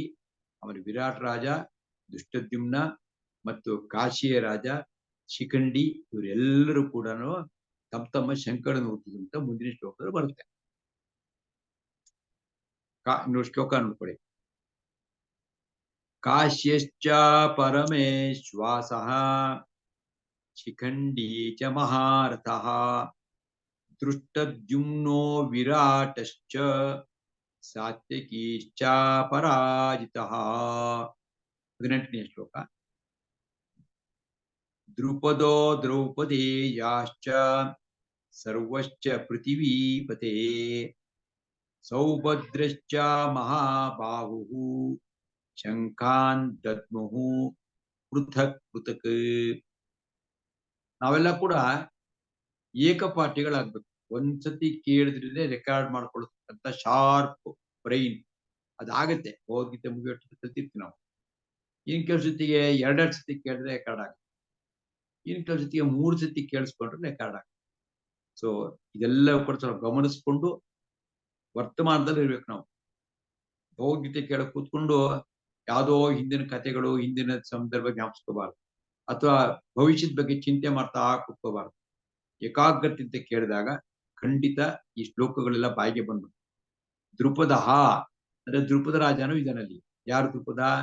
ದ್ರೌಪದಿಯ ತಂದೆ, ಧೃಷ್ಟದ್ಯುಮ್ನನ ತಂದೆ, ಶಿಖಂಡಿಯ ತಂದೆ. ಇವಾಗ ನಾನು ಹೇಳಿದ್ನಲ್ಲ ಹಿಂದೆ, ದ್ರುಪದ. ಆಮೇಲೆ ದ್ರೌಪದೇಯಾಹ. ದ್ರೌಪದೇಯಾಹ ಅಂತಂದ್ರೆ ದ್ರೌಪದಿಯ ಮಕ್ಕಳು ಅಂತ. ದ್ರೌಪದಿಯ ಈಗ ದಾಶರಥಿ ಇದಲ್ವಾ, ದಶರಥನ ಮಗ ದಾಶರಥಿ. ಹಾಗೆ ದ್ರೌಪದಿಯಾಹ ಅಂದ್ರೆ ದ್ರೌಪದಿಯ 5 ಜನ ಮಕ್ಕಳು. ಚ ಮತ್ತು ಸರ್ವಶಃ ಪೃಥ್ವೀಪತೆ, ಪೃಥ್ವಿ ಎಲ್ಲಾ ಕಡೆಯಿಂದ ಬಂದಂತ ಅನೇಕ ರಾಜರು ಒಂದರ್ಥ. ಇನ್ನೊಂದು ಹೇ ಪೃಥ್ವೀಪತೆ, ಹೇ ರಾಜನೇ ಅಂತ ದುರ್ಯೋಧನ್ಗೆ, ಧೃತರಾಷ್ಟ್ರಂಗೆ ಸಂಜಯ ಹೇಳ್ತಾ ಇರುವಂಥದ್ದು. ಹೇ ಪೃಥ್ವಿಪತಿ ಅಂದ್ರೆ ಪೃಥ್ವಿ ಪತಿ, ಪೃಥ್ವಿ ಅಂದ್ರೆ ಭೂಮಿ, ಪತಿ ಅಂದ್ರೆ ಒಡೆಯ, ರಾಜ. ರಾಜನೇ ಕೇಳಿಲಿ. ದ್ರುಪದಾಚ ದ್ರೌಪದಿಯಾಚ ಮಹಾಬಾಹು ಸೌಭದ್ರ. ಸೌಭದ್ರ ಅಂತಂದ್ರೆ ಸುಭದ್ರೆಯ ಮಗ ಅಭಿಮನ್ಯು. ನಿನ್ನೇನು ಬಂದಿತ್ತು ಹೇಳಿದ್ದೇನೆ. ಮಹಾಬಾಹು ಸೌಭದ್ರ ಇವರೆಲ್ಲರೂ ಕೂಡ ಸರ್ವಶಃ ಪೃಥಕ್ ಪೃಥಕ್ ಶಂಖಾನ್ ದದ್ಮುಹು. ಎಲ್ಲರೂ ಕೂಡ ಎಲ್ಲ ಕಡೆಗಳಿಂದಲೂ ಸರ್ವಶಃ ಪೃಥಕ್ ಅಂದ್ರೆ ಬೇರೆ ಅಂತ, ಬೇರೆ ಬೇರೆಯಾಗಿ ಶಂಖಾಂ ದದ್ಮುಹು, ಶಂಖಗಳನ್ನು ದದ್ಮುಹು ಅಂದ್ರೆ ಹಿಂದೇನೋ ಬಂದಿತ್ತು, ಊದಿದರು ಅಂತ. ಇವರೆಲ್ಲರೂ ಕೂಡ ತಮ್ಮ ತಮ್ಮ ಶಂಖಗಳು ಊದಿದ್ರು. ಯಾರ್ಯಾರು ಅಂತ ಹೇಳುದು ನೋಡಿ. ಶ್ಲೋಕ ಓದ್ತೀನಿ. ದ್ರುಪದೋ ದ್ರೌಪದೇಯಾಶ್ಚ ಸರ್ವಶಃ ಪೃಥಿವೀಪತೆ ಸೌಭದ್ರಶ್ಚ ಮಹಾಬಾಹು ಶಂಖಾನ್ ದದ್ಮುಹು ಪೃಥಕ್ ಪೃಥಕ್. 19ನೇ ಶ್ಲೋಕ. ಸಘೋಷೋ ದಾತ್ರ ರಾಷ್ಟ್ರಾಣಾಂ ಹೃದಯಾನಿ ವ್ಯಧಾರಯತಿ ನಭಶ್ಚ ಪೃಥ್ವೀಂ ಚೈವ ತುಮುಲೋ ವ್ಯನುನಾದಯನ್. ಇಲ್ಲಿ ಚ ಅಂತಿದ್ದೆ ನೋಡಿ ತಿರ್ಗಾ. ಆ ಚ ಅಂತ ಚೈವ ಅಂತಿಲ್ವಾ 2ನೇ ಸಾಲಿನಲ್ಲಿ? ಚೈವ ಅಂದ್ರೆ ಚ ಪ್ಲಸ್ ಏವ. ಚ ಮತ್ತು ಸಹ ತುಮುಲಹ 2ನೇ ಸಾಲಿನಲ್ಲಿದೆ. ಇಲ್ಲಿ ಅನ್ವಯಾರ್ಥ ಅಂತ ಕರೀತಾರೆ ಸಂಸ್ಕೃತದಲ್ಲಿ. ಏನಪ್ಪಾ ಅಂತಂದ್ರೆ ಎಲ್ಲೆಲ್ಲೋ ಇರುತ್ತೆ, ನಾವು ಅದನ್ನ ಜೋಡಿಸ್ಕೊಂಡು ಕನ್ನಡಕ್ಕೆ ಅರ್ಥ ಮಾಡ್ತೀವಿ. ಸಂಸ್ಕೃತದಲ್ಲಿ ಹಂಗೆ ಹೆಂಗ್ ಬೇಕಾದ್ರೆ ಹೇಳ್ಬೋದು. ನಮ್ಮನ್ನೇ ಹೇಳಿದೆ ನೋಡಿ, ಸಂಸ್ಕೃತದಲ್ಲಿ ಹೆಂಗೆ ಅಂತಂದ್ರೆ, ನಾನು ಶಾಲೆಯಿಂದ ಮನೆಗೆ ಬಂದು ಊಟ ಮಾಡಿದ್ದೆನು ಅಂತ ಹೇಳಿದ್ರೆ ಕನ್ನಡ. ಸಂಸ್ಕೃತದಲ್ಲಿ ಹೆಂಗ್ ಹೇಳ್ಬೋದು ಅಂತಂದ್ರೆ, ನಾನು ಫಸ್ಟ್ ಹೇಳೋ ಅವಶ್ಯಕತೆನೇ ಇರಲ್ಲ, ಆಮೇಲೆ ಬೇಕಾದ್ರೆ ಹೇಳ್ಬೋದು. ಶಾಲೆಯಿಂದ ಮನೆಗೆ ನಾನು ಊಟ ಮಾಡಿದ್ದೇನು ಬಂದು, ಹಂಗೆಲ್ಲ ಹೇಳ್ಬೋದು. ಅದಕ್ಕೆ ಸರಿ ಮಾಡ್ಕೊಂಡ್ರೆ ಅನ್ವಯಾರ್ಥ ಅಂತಾರೆ. ಚ ಸಹ ತುಮುಲಹ ಘೋಷಃ. ತುಮುಲ ಅಂತಂದ್ರೆ ವಿಪರೀತ ಏನು ಶಬ್ದಗಳಾಯ್ತು, ಅದು ಘೋಷ ಶಬ್ದ. ಘೋಷ ಅಂತಂದ್ರೆ ಬ್ಯಾಂಡ್ ಸೆಟ್ಟಿಗೆ ಘೋಷ ಕರೀತಾರೆ. ಆ ಶಬ್ದವು ನಭಾಚ ಪೃಥ್ವಿ. ನಭ ಅಂದ್ರೇನು? ಆಕಾಶ. ನಭ ಅಂದ್ರೆ ಆಕಾಶ. ಪೃಥ್ವಿ ಮತ್ತು ಪೃಥ್ವಿಯನ್ನು ಕೂಡ ಏವಾದ್ರೆ ಕೂಡ ವ್ಯನುನಾದಯನ್. ವ್ಯನುನಾದ ಅಂದ್ರೆ ನಾದ ಅಂದ್ರೆ ಗೊತ್ತಲ್ವಾ? ನಾದ ಏನಂದ್ರೆ ನಾದ ಮಾಡ್ತು, ಶಬ್ದ ಮಾಡ್ತು. ವ್ಯನುನಾದ ಅಂತಂದ್ರೆ ತುಂಬಾ ವಿಶೇಷವಾದ ಶಬ್ದ ಮಾಡ್ತು. ವ್ಯಾನ್ ವಿಶೇಷ ಅಥವಾ ಪ್ರತಿಧ್ವನಿ ಎಕೋ ಆಯ್ತು. ಆಮೇಲೆ ಧಾತ್ರ ರಾಷ್ಟ್ರಾಣಂ ಹೃದಯಾನಿ ವ್ಯದಾರಿಯತ್. ಧಾತ್ರ ರಾಷ್ಟ್ರ ಅನ್ನಂತಂದ್ರ ಅರ್ಥ ಧೃತರಾಷ್ಟ್ರನ ಮಕ್ಕಳಿಗೆ ಧಾತರಾಷ್ಟ್ರ ಅಂತ.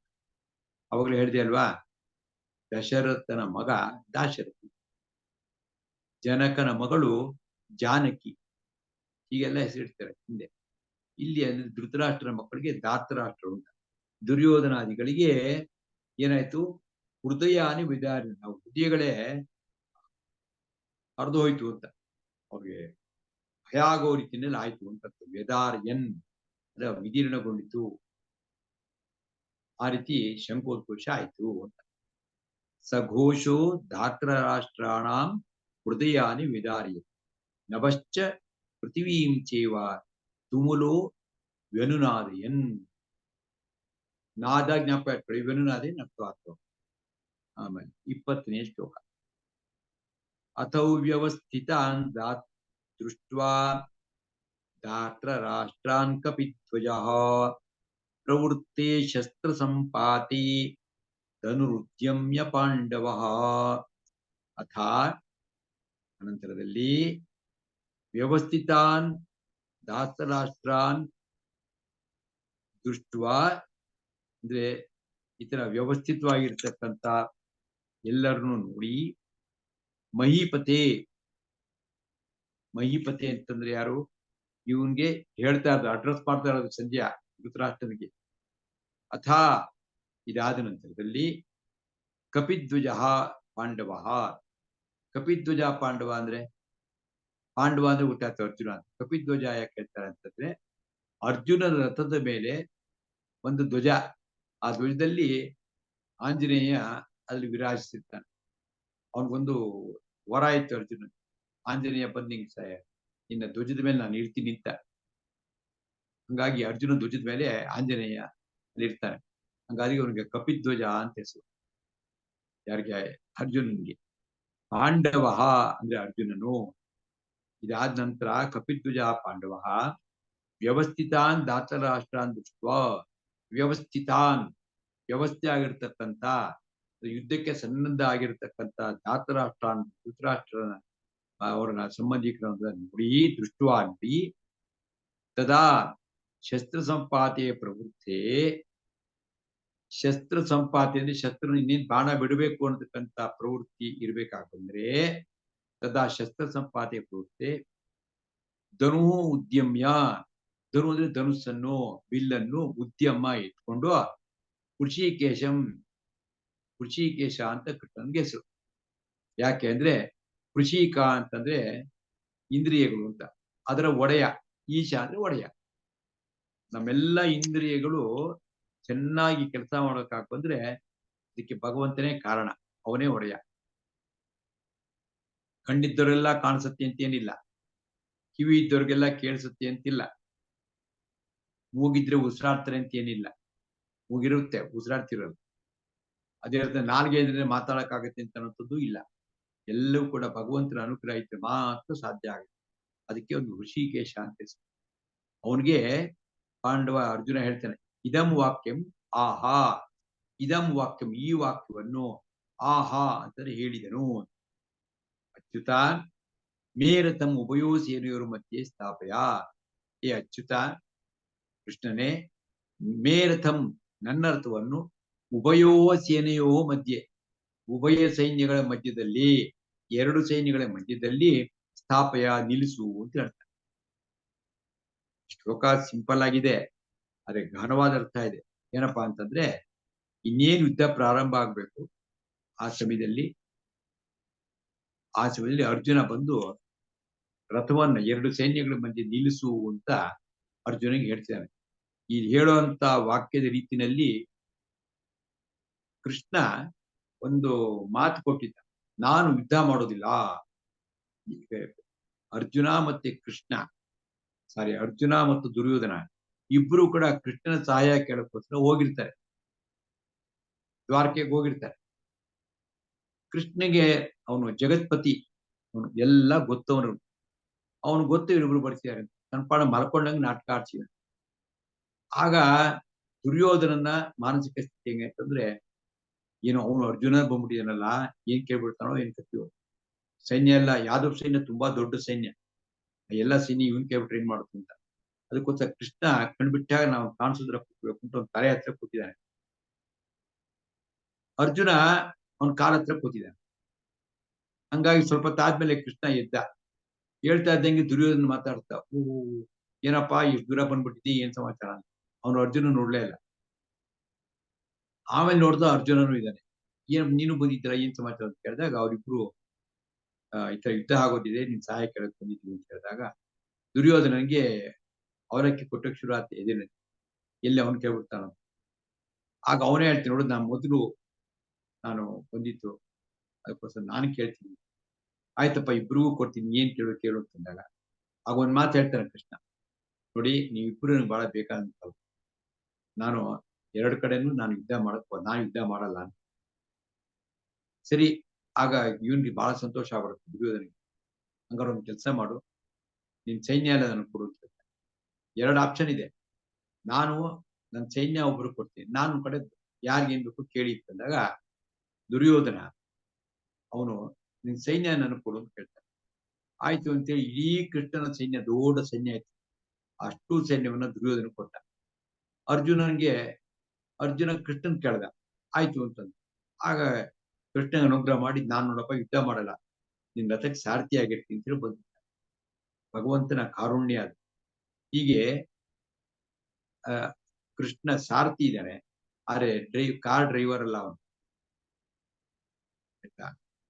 ಅಖಿಲಾಂಡ ಕೋಟಿ ಬ್ರಹ್ಮಾಂಡ ನಾಯಕ ಅವತಾರ ಮಾಡಿರ್ತಕ್ಕಂಥ ಶ್ರೀಕೃಷ್ಣ. ಅದು ಅರ್ಜುನನ್ ಗೊತ್ತಿದೆ. ಆದ್ರೂ ಕೂಡ ನಮ್ಮೆಲ್ರಿಗೂ ಆಗತ್ತಲ್ಲ, ನಮ್ಗೆ ಗೊತ್ತಾಗದೆ ಒಂದಿಷ್ಟು ಅಹಂಕಾರ ಬಂದು ಸೇರ್ಕೊಂಡ್ಬಿಟ್ಟು ಹಾಗೇನ್ ಮಾಡುದು, ಆರ್ಡರ್ ಮಾಡೋದು ಡ್ರೈವರ್ಗೆ. ಏನು ಅಂತಂದ್ರೆ, ಮೇರಥಂ ಉಭಯೋ ಸೇನೆಯವ್ರ ಮಧ್ಯೆ ಸ್ಥಾಪೆ. ನೋಡು, ನನ್ನ ರಥ ತಗೊಂಡು ಎರಡು ಸೇನೆ ಬಂದು ನಿಲ್ಲಿಸ್ತೀನಿ ಅಂತ ಹೇಳಿ. ಅಂದ್ರೆ ಆ ದರ್ಪ ಇತ್ತು ಅದ್ರೊಳಗೆ ಅಂತ ವಾಕ್ಯದ್ರು ಗೊತ್ತಾ ಹೇಳ್ದ. ಇದು ಈ ಶ್ಲೋಕದ ಇಲ್ಲಿಂದ ನಿಧಾನವಾಗಿ ಅರ್ಜುನನ ಮಾನಸಿಕ ಸ್ಥಿತಿ ನಮ್ಗೆ ಗೊತ್ತಾಗುತ್ತೆ. It will be very interesting. ಹೇಳ್ತೇನೆ, ಈ ಶ್ಲೋಕ ಒಂದು ಹೇಳ್ಬಿಡ್ತೀನಿ. ಇನ್ನೊಂದು ಹಿಂಗ್ ಹೇಳ್ಬೇಕಾಯ್ತು. ಅಚ್ಯುತ ಅಂತೇಳಿ ಮಾಡಿದಾರಲ್ಲ ಹೆಸರು, ಕೃಷ್ಣನಿಗೆ ಅಚ್ಯುತ ಅಂತ ಹೆಸರು ಯಾಕೆ ಗೊತ್ತಾ? ಚ್ಯುತಿ ಅಂತಂದ್ರೆ ಕನ್ನಡದಲ್ಲಿ ಶಬ್ದ ಇದೆ. ಚ್ಯುತಿ ಅಂತಂದ್ರೆ ಕೊರತೆ ಅಂತ. ಏನೂ ಚ್ಯುತಿ ಇಲ್ದಿರತಕ್ಕಂತ ಭಗವಂತ ಅಚ್ಯುತ ಅಂತ. ನಮ್ಮಲ್ಲೂ ಅಚ್ಯುತ ಅಂತ ಹೆಸರು ಕೊಡ್ತೀವಿ, ಬೇಕಾದ ಪ್ರಾಬ್ಲಮ್ಸ್ ಇರುತ್ತೆ, ಅದು ಬೇರೆ. ಭಗವಂತ ಮಾತ್ರ ಅಚ್ಯುತ, ಏನು ಚ್ಯುತಿ ಇಲ್ಲ, ನಿರ್ದೋಷ ಅಂತ. ಅರ್ಥ ಆಯ್ತಲ್ಲ ಶ್ಲೋಕ? ನಾನು ಓದ್ತೀನಿ, ನೋಡ್ಕೊಳ್ಳಿ. ಅಥವ್ಯವಸ್ಥಿತಾನ್ ದೃಷ್ಟ್ವಾ ಗಾತ್ರ ರಾಷ್ಟ್ರಾನ್ ಕಪಿಧ್ವಜಃ ಪ್ರವೃತ್ತೆ ಶಸ್ತ್ರ ಸಂಪಾತಿ ಧನುರುದ್ಯಮ್ಯ ಪಾಂಡವಃ ಋಷಿಕೇಶಂ ತದಾ ವಾಕ್ಯಂ ಇದಂ ಆಹ ಮಹೀಪತಿ. ಅಂದ್ರೆ ಮಹೀಪತಿ ಅಂದ್ರೆ ಇವನ್ಗೆ ಹೇಳ್ತಾ ಇರೋದು, ಸಂಜಯ ಧೃತರಾಷ್ಟ್ರಂಗೆ ಹೇಳ್ತಾ ಇರೋದು, ಮಹಾರಾಜನೇ ಕೇಳು, ಈ ರೀತಿ ಆಯ್ತು ಅಂತ ಹೇಳಿದ. ಈಗ ಅರ್ಜುನ ಮಾತನಾಡಕ್ಕೆ ಪ್ರಾರಂಭ ಮಾಡ್ತಾನೆ. ಒಂಥರದಿಂದ ಸ್ವಲ್ಪ ಭಗವದ್ಗೀತೆ ಇಲ್ಲಿಂದ ಪ್ರಾರಂಭ ಆಗುತ್ತೆ. ಬರೀ ಮುನ್ನುಡಿನೇ, ಇದು ಮುನ್ನುಡಿನೇನೆ. ಇಲ್ಲಿಂದ ಸ್ವಲ್ಪ ನಾವು ಆಸಕ್ತಿ ಪೂರ್ಣವಾಗಿ ಗಮನಿಸ್ಕೊಂಡು ಕೇಳಿಸ್ಕೋಬೇಕು. 22ನೇ ಶ್ಲೋಕ. ಯಾವದೇತಾನ್ ನಿರೀಕ್ಷೇಹಂ ಯೋತ್ತು ಕಾಮಾನವಸ್ಥಿತಾನ್ ಕೈರ್ಮಯಾ ಸಹ ಯೋದ್ಧವ್ಯಂ ಅಸ್ಮಿನ್ ರಣಸಮುದ್ಯಮೇ. ಯಾವತ್ ನೋಡಿ, ಅದು ಒಟ್ಟಿಗೆ ಕೊಟ್ಬಿಟ್ಟಿರ್ತಾರಲ್ಲ ಪುಸ್ತಕದಲ್ಲಿ, ಅದಕ್ಕೆ ಪದವ್ಯಾಪ ಮಾಡಬೇಕು. ಯಾವತ್ ಏತಾನ್ ನಿರೀಕ್ಷೆ ಅಹಂ, ಯಾವತ್ ಏತಾನ್ ನಿರೀಕ್ಷೆ ಅಹಂ, ಅಷ್ಟು ಸೇರ್ಕೊಂಡು ಯಾವದೇತಾನ್ ನಿರೀಕ್ಷೆ ಅಹಂ ಅಂತ ಆಗಿದೆ. ಅಂದ್ರೆ ಯಾವತ್ ಎಲ್ಲಿವರೆಗೆ, ಅಹಂ ನಾನು, ಅವಸ್ಥಿತಾನ್ ಯೋದ್ಧು ಕಾಮಾನ್ ಅಂದ್ರೆ ಯುದ್ಧ ಕಾಮಾನ್ ಅಂತ, ಯುದ್ಧವನ್ನ ಮಾಡಬೇಕು ಅಂತ ಅಭಿಲಾಷೆ ಇಟ್ಕೊಂಡಿರ್ತಕ್ಕಂಥ, ಕಾಮ ಅಂದ್ರೆ ಇಚ್ಛೆ ಇಟ್ಕೊಂಡಿರ್ತಕ್ಕಂಥ, ಅವಸ್ಥಿತಾನ್ ಇಲ್ಲಿ ಅವಸ್ಥೆ ಆಗಿರ್ತಕ್ಕಂಥ ಅಥವಾ ವ್ಯವಸ್ಥಿತವಾಗಿ ಬಂದಿರತಕ್ಕಂಥ, ಏತಾನ್ ನಿರೀಕ್ಷೆ ಈ ಸೈನ್ಯವನ್ನ ನಾನು ನೋಡ್ಬೇಕು ಚೆನ್ನಾಗಿ. ಯಾಕಂದ್ರೆ ಅಸ್ಮಿನ್ ರಣಸಮುದ್ಯಮೆ, ಈ ಉದ್ಯಮ ಅಂದ್ರೆ ಗೊತ್ತಲ್ವಾ, ವ್ಯಾಪಾರ ಉದ್ಯಮ ಅಂತ. ಅದಂದ್ರೆ ಇಲ್ಲಿ ರಣಸಮುದ್ಯಮ ಅಂತಾರೆ, ಯುದ್ಧ ರೂಪ ವ್ಯಾಪಾರದಲ್ಲಿ. ಮಯ ಕೈ ಸಹ ಯುದ್ಧವ್ಯಂ, ಮಯ ನನ್ನ ಜೊತೆಗೆ ಯಾರು ಯುದ್ಧ ಮಾಡ್ತಾರೆ ನಾನು ನೋಡ್ತೀನಿ ಅಂತ ಹೇಳ್ತಾರೆ. ನನ್ನ ಜೊತೆಗೆ ಯಾರ್ಯಾರು ಯುದ್ಧ ಮಾಡೋಂಥವ್ರು ಇದ್ದಾರೆ ನಾನು ನೋಡ್ತೀನಿ ಅಂತ ಹೇಳ್ತಾರೆ. ಈ ಶ್ಲೋಕ ಹಿಂದಿನ ಶ್ಲೋಕದಲ್ಲಿ ಕೂಡ ಸ್ವಲ್ಪ ಅಹಂಕಾರದ ವಾಸನೆ ಇದೆ. ಯಾಕೆ ಅಂತಂದ್ರೆ ಯುದ್ಧ ಮಾಡಕ್ ಬಂದಿರೋದು ನಿಜ, ಅನೇಕ ಕಡೆಗಳಲ್ಲಿ ಅರ್ಜುನ ದೊಡ್ಡ ಶೂರ, ಗೆದ್ದಿದ್ದಾನೆ, ಎಲ್ಲ ಇದೆ. ಆದ್ರೂ ಕೂಡ ಅದು ಹೇಳ್ಬೇಕಾವನ್ ಮತ್ತೆ ಅಂತ, ನನ್ನ ಜೊತೆಗೆ ಯಾರ್ಯಾರು ಯುದ್ಧ ಮಾಡ್ತಾರೆ ನೋಡ್ತೀನಿ ಅಂತ ಹೆಂಗ್ ಸಾಧ್ಯ? 11 ಅಕ್ಷೋಣಿ ಸೈನ್ಯ, ಎಷ್ಟು ಜನ ಇದ್ದಾರೆ, ಎಲ್ಲರೂ ಪರಿಚಯ ಇರುತ್ತಾ ಗೊತ್ತಾಗ್ತ ನನ್ಗೆ. ಆದ್ರೂ ಕೂಡ ಒಂಥರ ನೋಡ್ಬೇಕು ಅಂತ ಏನೋ ಹೇಳ್ದ ಕೃಷ್ಣನ್ಗೆ. ಆಯ್ತು ಅಂತ ಕೃಷ್ಣ ಹೇಳ್ದ. ಅಂದ್ರೆ ಯಾವತ್ತಿಂದ ಕಾಯ್ತಾ ಇದ್ವಿ ನಾವು, ಎಲ್ಲಿವರೆಗೆ ಇದನ್ನ ಯುದ್ಧ ಮಾಡಕ್ ಕೂತಿರಲ್ಲ ಯಾರ್ಯಾರು ಸೇರಿದಾರೋ ಯಾರ್ಯಾರಿದೆ ಅಂತ ಹೇಳಿದ್ರು ನೋಡ್ತೀನಿ ಅಂತ ಹೇಳ್ತಾರೆ. ಯಾವತ್ ಯಾವತ್ ಅಹಂ ಅವಸ್ಥಿತಾನ್ ಯುದ್ಧ ಕಾಮಾನ್ ಏತಾನ್ ನಿರೀಕ್ಷೆ ಅಸ್ಮಿನ್ ರಣಸಮುದ್ಯಮೆ ಮಯಾ ಕೈಹಿ ಸಹ ಯೋದ್ಧವ್ಯಂ. ನನ್ನ ಜೊತೆ ಯುದ್ಧ ಮಾಡಕ್ಕೆ ಯಾರ್ಯಾರು ಯೋಗ್ಯರು ನೋಡ್ತೀನಿ ಅಂತ ಹೇಳ್ತೀನಿ. ಶ್ಲೋಕ ನೋಡ್ಕೊಳ್ಳಿ. ಯಾವದೇತಾನ್ ನಿರೀಕ್ಷೇಹಂ. ನಿರೀಕ್ಷೆ ಅನ್ನೋದು ಕನ್ನಡ ಶಬ್ದ. ಅಹಂ ಅಂದ್ರು ನಾನು ಅಂತ. ಯೋದ್ಧು ಕಾಮಾನ್ ಅವಸ್ಥಿತಾನ್ ಕೈರ್ಮಯ ಸಹ ಯೋದ್ಧವ್ಯಂ ಅಸ್ಮಿನ್ ರಣ ಸಮುದ್ಯಮೇ. 23ನೇ ಶ್ಲೋಕ. ಯೋತ್ಸ್ಯ ಕಾಮಾನ್ ಅವೇಕ್ಷೇಹಂ ಯ ಏತೇತ್ರ ಸಮಾಗತಾಃ ಧಾತ್ರ ರಾಷ್ಟ್ರಸ್ಯ ದುರ್ಬುದ್ಧೇಃ ಯುದ್ಧೇ ಪ್ರಿಯಚಿಕೀರ್ಷವಃ.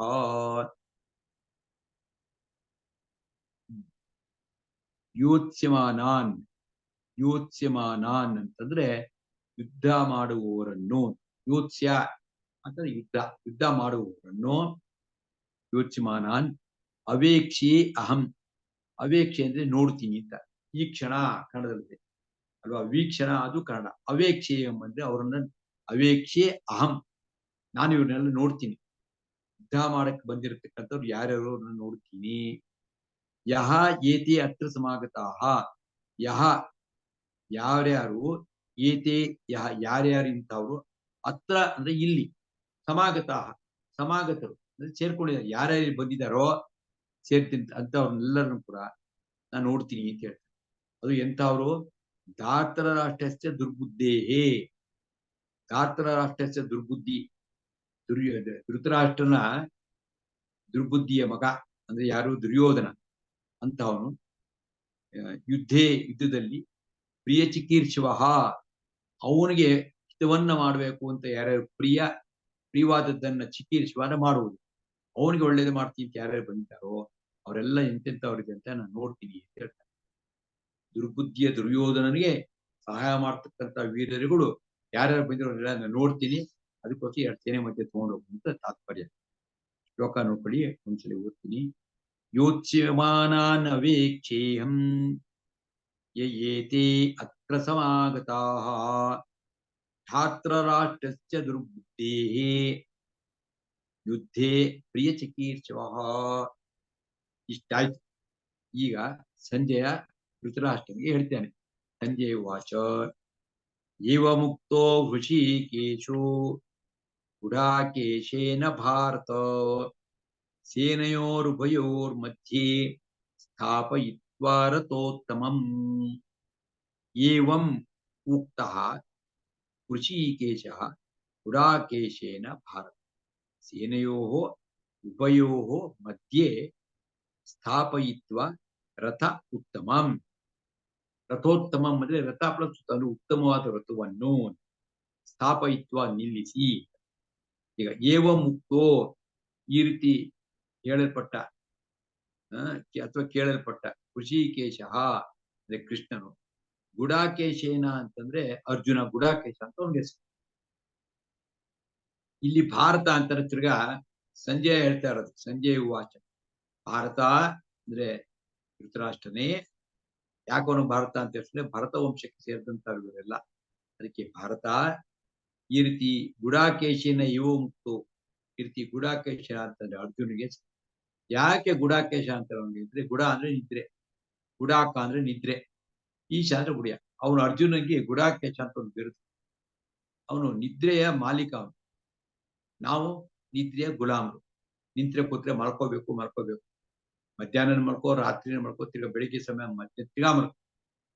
ಇದು ತಾಮಸಿಕ ಸ್ವಭಾವ. ನಿದ್ದೆ ಮಾಡಬೇಕು. ಒಂದು 5-6 ಗಂಟೆ ಕಾಲ ನಿದ್ದೆ ಮಾಡಬೇಕು. ಅದ್ರ ಮೇಲೂ ನಮ್ಗೆ ತುಂಬಾ ನಿದ್ದೆ ಬರ್ತಿರುತ್ತೆ ಯಾವಾಗಲೂ ಕೂಡ ಅಂತಂದ್ರೆ ನಮ್ಮಲ್ಲಿ ತಾಮಸ ಸ್ವಭಾವ ಇದೆ. ನಾವು ಅದನ್ನ ಚೇಂಜ್ ಮಾಡ್ಕೋಬೇಕು. ಈ ಅರ್ಜುನಿಗೆ ಹೆಂಗೆ ಅಂತಂದ್ರೆ ಅವನಿಗೆ ನಿದ್ದೆ ಮಾಡ್ತಾ ಇರ್ಲಿಲ್ಲ ಅಂತಲ್ಲ, ಯಾವಾಗ ಬೇಕೋ ನಿದ್ದೆ ಮಾಡೋರು. ತಕ್ಷಣ ಹೇಳ್ಬೇಕು ಅಂದ್ರೆ ಎದ್ದು ಬಿಡೋರು. ನಮ್ಗೆ ಹೇಳ್ಬೇಕು ಅಂದ್ರೆ ಹೇಳಕ್ಕೂ ಆಗಲ್ಲ. ನಿದ್ದೆಯಿಂದ ನಾವು ಮಲಗಿರ್ತೀವಿ, ನಿದ್ದೆ ಮಾಡ್ತಿರಲ್ಲ. ನಿದ್ದೆ ಎಚ್ಚರ ಆಯ್ತು, ಎಚ್ಚರ ಆದ ತಕ್ಷಣ ಹೇಳ್ತೀವಿ ಅಂದ್ರೆ ಹೇಳಕ್ಕಾಗಲ್ಲ. ಎಳ್ಳೋ ಬೇಡು ಅನ್ಕೊಂಡು ನೆಗೆಟಿವ್ ಆಗಿ ಮಾತಾಡ್ಕೊಂಡೇ ಹೇಳೋಣ. ಹಕ್ಕನೆ ಎದ್ದು ಕೂತ್ಕೊಳ್ಳೋದಿಲ್ಲ. ಉತ್ತಿಷ್ಟ ಜಾಗೃತ ಇಲ್ಲ. ಅದಕ್ಕೆ ಅರ್ಜುನಿಗೆ ಗುಡಾಕೇಶ. ಯಾಕಂದ್ರೆ ಎಷ್ಟೋ ತಿಂಗಳುಗಟ್ಟಲೆ ನಿದ್ದೆ ಮಾಡ್ತಿರ್ಲಿಲ್ಲ. ಮತ್ತೆ ಯಾವಾಗ ಬೇಕೋ ನಿದ್ದೆ ಮಾಡೋದು. ಅದಕ್ಕೆ ಗುಡಾಕೇಶ ಅಂತ. ಅರ್ಜುನ ಅವನು ಏವ ಮುಕ್ತ ಈ ರೀತಿ ಅರ್ಜುನಿಂದ ಕೇಳಲ್ಪಟ್ಟಂತ ಋಷಿಕೇಶನ್ ಏನ್ ಮಾಡ್ತಾನೆ, ಸೇನೆಯೋರು ಉಭಯೋರ್ ಮಧ್ಯೆ ಎರಡು ಸೇನೆಗಳ ಎರಡು ಉಭಯ ಅಂದ್ರೆ ಎರಡು ಅವ್ರ ಮಧ್ಯದಲ್ಲಿ ರಥೋತ್ತಮಂ ಸ್ಥಾಪಯಿತ್ವ ರಥವನ್ನ ನಿಲ್ಲಿಸಿ ಮುಂದೆ ಏನ್ ಹೇಳ್ತಾರೆ ಗೊತ್ತಾ, ಏವ ಮುಕ್ತೋ ಋಷಿಕೇಶೋ ಗುಡಾಕೇಶೇನ ಭಾರತ ಸೇನೆಯೋರುಭಯೋರ್ ಮಧ್ಯೆ ಸ್ಥಾಪಯಿತ್ವ ರಥೋತ್ತಮಂ. ರಥೋತ್ತಮಂ ಅಂದ್ರೆ ಉತ್ತಮವಾದ ರಥವನ್ನು ಸ್ಥಾಪಯಿತ್ವ ಸ್ಥಾಪಿಸಿ. ಇಂತಹ ಕಿರಾಡಿ ಕೃಷ್ಣ ಅಂತಂದ್ರೆ ಅವನು ಗೊತ್ತಾಯ್ತು ಅರ್ಜುನನ ಮನಸ್ಸೇನು ಅಂತ. ಯಾಕಂದ್ರೆ ಈ ಡಾಕ್ಟರ್ಗಳಿಗೆ ಗೊತ್ತಲ್ವಾ ಮುಂಚೆನೆ ಒಂದ್ ಮಕ ನೋಡ್ರೆ ಹೇಳ್ಬಿಡ್ತಾರೆ ಗೊತ್ತು, indication face is index of man ಅಂತ ಹೇಳ್ತಾರೆ. ಹಾಗೆ ಕೃಷ್ಣನ್ಗೆ ಗೊತ್ತಾಯ್ತು ಏನಂದ್ರೆ ಅರ್ಜುನ್ಗೆ ಏನೋ ಪ್ರಾಬ್ಲಮ್ ಆಗ್ತಾ ಇದೆ ಅಂತ ಗೊತ್ತಾಗುತ್ತೆ. ಅವನೇನ್ ಮಾಡ್ತಾನೆ, ಅದಕ್ಕೆ ಕರ್ಕೊಂಡು ಎಲ್ಲಿ ನಿಲ್ಲಿಸ್ದ ಅಂತಾರೆ, ಈ ಮನಸ್ಸು ಇನ್ನಷ್ಟು ಕೆಟ್ಟೋಗ್ಬಿಡ್ಲಿ ಅಂತಾನೆ ನಿಲ್ಲಿಸ್ತಾನೆ. ಹೋಗಿ ಎಲ್ಲಿ ಅಂದ್ರೆ ಭೀಷ್ಮ ದ್ರೋಣ ಪ್ರಮುಖತಃ ಸರ್ವೇಶಾಂಚ ಮಹೀಕ್ಷಿತಾಂ ಉವಾಚ ಪಾರ್ಥ ಪಶ್ಚೇತಾನ್ ಸಮವೇತಾನ್ ಕುರುನಿತಿ. ಇವ್ನು ಕರ್ಕೊಂಡೋಗಿ ಎಲ್ಲಿ ನಿಲ್ಲಿಸ್ದ ಅಂತಂದ್ರೆ, ಹೋಗಿ ಇವನೇನೋ ದುರ್ಯೋಧನ ದುಶ್ಯಾಸನ ನಿಲ್ಲಿಸ್ಬಿಟ್ಟಿದ್ದೆ. ಏನು ಅರ್ಜುನ್ಗೆ ಇನ್ನಷ್ಟು ಕೋಪ ಬಂದು ಯುದ್ಧ ಶುರುನೇ ಮಾಡ್ಬಿಡೋರು. ಆದ್ರೆ ಪುನೇ ಮಾಡ್ದ ಹಂಗ್ ಮಾಡ್ಲಿಲ್ಲ ಕೃಷ್ಣ. ಭೀಷ್ಮ ದ್ರೋಣ ಪ್ರಮುಖತಃ ಭೀಷ್ಮ ದ್ರೋಣ ಶಲ್ಯ ಇವ್ರ ಸೋದರ ಮಾವ ಹೆಣ್ಕೊಳ್ಳಿ ಬೇರೆಯವರೆಲ್ಲ ಕೂಡ ಇವ್ರಿಗೆ ಇವನ ಸೋದರ ಮಾವನ ಮಕ್ಕಳು ಅಂತ ಅವ್ರ ಮುಂದೆ ಹೋಗಿ ನಿಲ್ಲಿಸ್ತಾ ಇವ್ನಿಗೆ ಯಾರ್ಯಾರು ಬೇಕಾಯ್ತು ಅಂತ. ಭೀಷ್ಮಾಚಾರ್ಯರು ಇವ್ನ ಸ್ವಂತ ತಾತ ಎತ್ತು ಮುದ್ದಾಡ್ದಂತವ್ರು ಅವ್ರ ಮುಂದೆ ನಿಲ್ಲಿಸ್ತಾರೆ. ಇನ್ನೊಬ್ರು ದ್ರೋಣಾಚಾರ್ಯರು ಇವ್ನ ಸಾಕ್ಷಾತ್ ಗುರುಗಳು, ಇವನನ್ನು ಮಹಾನ್ ಬಿಲ್ಗಾರ ಮಾಡಿದಂತಾರು ಅವ್ರ ಮುಂದೆ ನಿಲ್ಲಿಸ್ತಾರೆ. ಭೀಷ್ಮ ದ್ರೋಣ ಪ್ರಮುಖತಃ ಭೀಷ್ಮ ದ್ರೋಣರು ಮತ್ತು ಪ್ರಮುಖರುಗಳ ಮುಂದೆ ಸರ್ವೇಶಾಂಚ ಮಹೀಕ್ಷಿತಾಂ ಎಲ್ಲ ಬೇರೆ ಬೇರೆ ರಾಜಗಳು ಇದರಲ್ಲಿ ನಿಲ್ಲಿಸಿದ ರಥವನ್ನ ನಿಲ್ಲಿಸ್ಬಿಟ್ಟು ಪಾರ್ಥ ಉವಾಚ ಅಂದ್ರೆ ಪಾರ್ಥ ಹೇ ಪಾರ್ಥ ಕೇಳು ಅಂತಂದ. ಹೇ ಪಾರ್ಥ ಕೇಳು ಅಂತೇಳಿ ಕೃಷ್ಣ ಹೇಳ್ದ. ಏನಂತಂದ್ರೆ ಪಶ್ಯ ಏತಾನ್ ಸಮವೇತಾನ್ ಕುರುನಿತಿ. ನೋಡು ಈ ಕುರುಗಳನ್ನು ಕುರುವಂಶದವರನ್ನು ಪಶ್ಯ ನೋಡು, ಸಮವೇತಾನ್ ಅಂತಂದ್ರೆ ಯುದ್ಧ ಮಾಡೋಕ್ಕೋಸ್ಕರ ಬಂದಿದಾರಲ್ಲಪ್ಪ ಇವ್ರನ್ನೆಲ್ಲ ನೋಡು ಅಂತೇಳಿ ಹೋಗಿ ಭೀಷ್ಮಾಚಾರ್ಯ ದ್ರೋಣಾಚಾರ್ಯ ಮುಂದೆ ನಿಲ್ಲಿಸ್ತಾರೆ. ಭೀಷ್ಮ ದ್ರೋಣ ಪ್ರಮುಖತಃ ಸರ್ವೇಶಾಂಚ ಮಹೀಕ್ಷಿತಾಂ ಉವಾಚ ಪಾರ್ಥ ಪಶ್ಚೇತಾನ್ ಸಮವೇತಾನ್ ಕುರುನಿತಿ. ಈಗ ಶುರು ಆಯ್ತು, ಅರ್ಜುನ ಮನಸ್ಸು ಕಲ್ಕತ್ ಪ್ರಾರಂಭ ಆಯ್ತು. ಇಲ್ಲಿಂದ ಸ್ಟಾರ್ಟ್ ಆಯ್ತು ನೋಡಿ. ಏನಂತಂದ್ರೆ ತತ್ರ ಪಶ್ಯ ಸ್ಥಿತಾನ್ ಪಾರ್ಥಃ ಪಿತॄನತ ಪಿತಾಮಹಾನ್ ಆಚಾರ್ಯಾನ್ ಮಾತುಲಾನ್ ಭ್ರಾತॄನ್ ಪುತ್ರಾನ್ ಪೌತ್ರಾಂ ಸಖೀಂ ತಥಾ ಶ್ವಶುರಾನ್ ಚೋರ್ದಶ್ಚೈವ ಸೇನೆಯೋರ್ಭಯೋರ್ಭಿ. ನೋಡಿ ಇಲ್ಲಿ ತತ್ರ ಅಂದ್ರೆ ಅಲ್ಲಿ ಅಂತ, ಅತ್ರ ಅಂದ್ರೆ ಇಲ್ಲಿ ಅಂತ, ಕುತ್ರ ಅಂದ್ರೆ ಎಲ್ಲಿ ಅಂತ. ಒಂದ್ ಶಬ್ದ ಬಂದಾಗ ಮೂರು ಶಬ್ದ ಕಲ್ತ್ಕೊಂಬಿಡಿ. ಅತ್ರ ತತ್ರ ಕುತ್ರ. ತತ್ರ ಅಲ್ಲಿ, ಪಶ್ಯತಿ ಏತಾನ್ ಅತಃ ಇಲ್ಲಿ ಬಂತು. ಆಮೇಲೆ ಪಾರ್ಥಃ ಪಾರ್ಥನು, ಪಾರ್ಥ ಅಂತಂದ್ರೆ ಪೃಥ್ವಿಯ ಮಗ ಕುಂತಿಯ ಮಗ. ತತ್ರ ಉಭಯೋಹೋ ಏವ ಸೇನೆಯೋಹೋ, ಸೇನೆಯೋರು ಉಭಯೋರ್ಪಿ ಅಂತಿದೆಯಲ್ಲ, ಮೂರನೇ ಸಾಲದಲ್ಲಿ ಅದು ತಗೊಳ್ಬೇಕು. ಸೇನೆಯೋರು ಉಭಯೋರ್ಪಿ ಎರಡು ಸೇನೆಗಳ ಮಧ್ಯದಲ್ಲಿ ಇರ್ತಕ್ಕಂಥ ಎಲ್ಲರನ್ನು ನೋಡ್ದ. ಉಭಯೋಹೋ ಏವ ಸೇನೆಯೋಹೋ ಸ್ಥಿತಾನ್, ಸ್ಥಿತ ಅಂದ್ರೆ ಸ್ಥಿತವಾಗಿರೋದು ಇರುವುದು ಅಂತ ಅರ್ಥ. ಸ್ಥಿತಾನ್ ಯಾರ್ಯಾರು ನೋಡ್ತಾರಪ್ಪ ಅಂದ್ರೆ ಪಿತೃನ್ ಅಂದ್ರೆ ಪಿತೃಗಳಿಂದ ನೋಡ್ದ. ಪಿತೃಗಳು ಅಂದ್ರೆ ಯಾರು ಅಂತಂದ್ರೆ ಪಿತಾ ಅಂದ್ರೆ ತಂದೆ, ಪಿತೃನ್ ಅಂತಂದ್ರೆ ದೊಡ್ಡಪ್ಪ ಚಿಕ್ಕಪ್ಪ ತುಂಬಾ ಜನ ಇರ್ತಾರಲ್ಲ ಅಲ್ವಾ, ಬೇಬೇರು ಅಂದ್ರೆ ಕಸಿನ್ ಬ್ರದರ್ಸ್ ಅಲ್ಲ, ಕಸಿನ್ ಚಿಕ್ಕಪ್ಪ ಕಸಿನ್ ದೊಡ್ಡಪ್ಪ ಯೂತ್ ಇಂಗ್ಲಿಷ್ ಹೇಳಿದ್ರೆ ಅವ್ರನ್ನೆಲ್ಲ ನೋಡ್ದ ಪಿತೃನ್. ಆಮೇಲೆ ಪಿತಾಮಹಾನ್, ಪಿತಾಮಹ ಅಂದ್ರೆ ತಾತಂದ್ರು ನೋಡ್ದ. ಬೇಕಾದ ತಾತನ ಅವರ ದೊಡ್ಡಪ್ಪ ಚಿಕ್ಕಪ್ಪನ ಹಾಗೆ ವಿಶ್ವಾಚಾರ್ಯ ಒಬ್ರು ತಾತ. ಅದಲ್ಲದೆ ಮುಂದೆ ಬಂದಂತ ಅವ್ರ ಚಿಕ್ಕಪ್ಪನ ಮಕ್ಕಳು ಇವ್ರ ಚಿಕ್ಕಪ್ಪನ ದೊಡ್ಡಪ್ಪನ ಮಕ್ಕಳು ಅವರೆಲ್ಲ ತಾತಗಳಾಗ್ತಾರೆ. ಪಿತಾಮಹಾನ್ ಆಚಾರ್ಯಾನ್ ಗುರುಗಳನ್ನು ನೋಡ್ದ. ಆಮೇಲೆ ಮಾತುಲಾನ್ ಸೋದರ ಮಾವ ಅವ್ರು ನೋಡ್ದ. ಮಾತುಲ ಅಂದ್ರೆ ತಾಯಿ ಕಡೆ ಅಣ್ಣ ತಮ್ಮನ. ಭ್ರಾತೃನ್ ಸಹೋದರರು. ಸಹೋದರರು ಅಂದ್ರೆ ಯಾರು? ಇವರೇ ಎಲ್ಲ ಕೌರವರು ಕೂಡ ಇವ್ನ ಸಹೋದರರೇ, ದುರ್ಯೋಧನಾದಿಗಳು. ಪುತ್ರಾನ್ ಮಕ್ಕಳು, ಅವ್ರ ಮಕ್ಕಳನ್ನು ನೋಡಿದ್ರು. ಇವ್ರಿಗೂ ಮಕ್ಕಳೇ ಆಗ್ಬೇಕಲ್ಲ ಅವರು. ಚಿಕ್ಕಪ್ಪನ ಮಗನು ನಮ್ಮ ಮಗ ಅಂತ ಹೇಳ್ಕೊಳ್ಳೋದಾಗ ಪುತ್ರಾನ್ ಪೌತ್ರಾನ್ ಮೊಮ್ಮಕ್ಕಳನ್ನು ನೋಡಿದ್ರು. ತಥಾ ಹಾಗೇನೆ ಸಖೀನ್, ಸಖ ಅಂದ್ರೆ ಸ್ನೇಹಿತರು, ಸಖಿ ಅಂದ್ರೆ ಸ್ನೇಹಿತರುಗಳನ್ನು. ಆಮೇಲೆ ಶ್ವಶುರಾನ್, ಶ್ವಶುರ ಅಂತಂದ್ರು ಮಾವನೇ, ಯಾರು ಹೆಣ್ಕೊಟ್ಟ ಮಾವ, ಹೆಣ್ಕೊಟ್ಟ ಮಾವನ ಅವ್ರುಗಳನ್ನ ನೋಡಿದ. ಇವನಿಗೆ ಅಂತಂತಲ್ಲ, ಧರ್ಮರಾಯ ಮತ್ತೊಬ್ರು ಬೇರೆಲ್ಲ ಇದಾರಲ್ಲ ಅವ್ರಿಗೆಲ್ಲ ಹೆಣ್ಕೊಟ್ಟಂತ ಮಾವನರು ಪಿಕಾಚನ ಸೈನಿಕರ ಶುಚುರಾನ್ ಚ ಸೂರ್ದಹ ಅಪಿ ಅಪಶ್ಯತ್.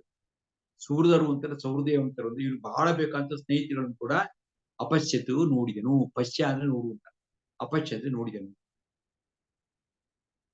ಅರ್ಥ ಆಯ್ತಲ್ವಾ?